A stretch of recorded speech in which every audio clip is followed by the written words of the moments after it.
Hey guys, welcome to Starting Out Solitary. My name's Amanda and I'm your Tuesday host, and I've been making this video for the last hour because I am finding it very difficult to talk about.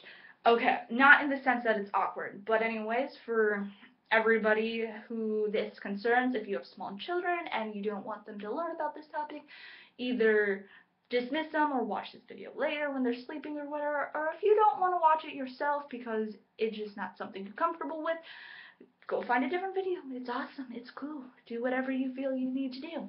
But I'm not going to hold you here and make you watch something crazy and that freaks you out. Because it's kind of freaking me out right now. Let's see. That was my disclaimer, by the way. Anyways, so back to the topic.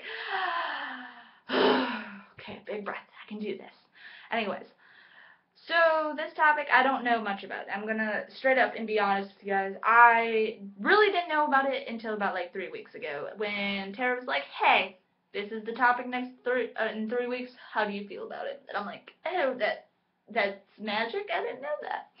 So I did a lot of research from that time up until now so I could do a video and hopefully properly explain it to you guys. And what I found is that there's a lot of information about this, and you probably could write books, like at least you could get 4 decent sized books about this. And it, as far as I remember, it's called The Great Right. Like, this is like supposed to be like the ultimate form of magic, almost, is what I'm understanding, or the purest form of magic. I've read that a couple places too, because it is very intimate, very passionate, and it involves a lot of like energy. Like, this is how you harness energy to your maximum capacity, is how it sounds. There's a lot of traditions on how to do it and stuff like that, so I mean, like, I don't want to offend anybody because this is something like beautiful. It's an art form. I'm going to call it an art form because it's a very lovely thing done in the right manner and it's not abused and stuff like that.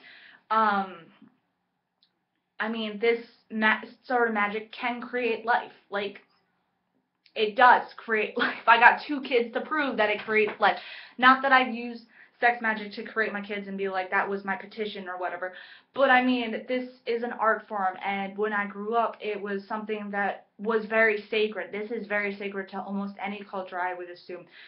Because growing up, I'm going to say between 2 people, not between a man and a woman. I'm going to say between 2 people because I want to cover everybody, because you all should be included. So, between 2 people that love each other very much, I'm just kidding, but, no, but it's supposed to be between 2 people that love each other, and it's supposed to have passion and intent, and it's supposed to be beautiful. It's supposed to express love in, like, the purest form, and a beautiful form, and stuff like that, and it's only, as far as I'm concerned, it's only supposed to be between 2 people, but I know some people are like polygamy and stuff like that, so that's all cool, whatever floats your boat. Make it work for you. That's what this path is all about. Make things work for you guys. So, as far as I'm concerned, it's a beautiful art form that creates life. It harnesses, this is probably the state of being aroused and stuff like that, and leading up to orgasm is probably the most heightened state that you're in, like, how do I explain it?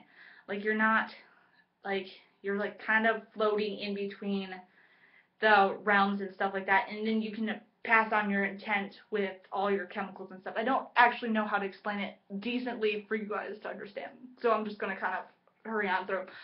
So, with this, there's a lot of stuff you can do. You can do spells and make your intent, but this is also the hardest magic art form that there's out there, because I at least see it, and I've heard a lot of other people explain it this way too, is it's really hard, especially when you're doing it with someone else, because you're focused on them, you're focused on the moment with them and being with them and stuff like that, and it's very intimate. Well, if you're thinking about something else and trying to project something else into the world and the universe and stuff like that, you could lose that attraction or that arousal and stuff like that, so then it can make things really difficult, and the other person, especially if they don't know what you're doing, can be very disappointed.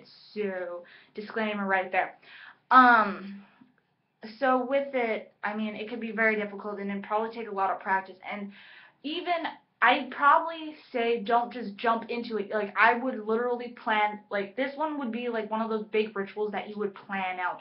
This isn't something I would say just jump in and go do and hope for the best kind of thing. I'd actually probably sit down and plan this one out, because this one should take time. This one should have intimacy as much as you would put into the other person's stuff to get the greatest results. And that's pretty much all I want to talk about. And also have safe sex, because if you don't want to have kids or you're not financially stable, you probably shouldn't put yourself in that situation, is what I'm getting at. But yeah, that's pretty much all I want to say about it, because I can't do this topic justice. I don't know enough about it to do it justice. All I know is it's a beautiful, pure art form, and it's lovely, and I hope you learn awesome stuff from everybody else. Okay, so until next time, you guys, blessed be.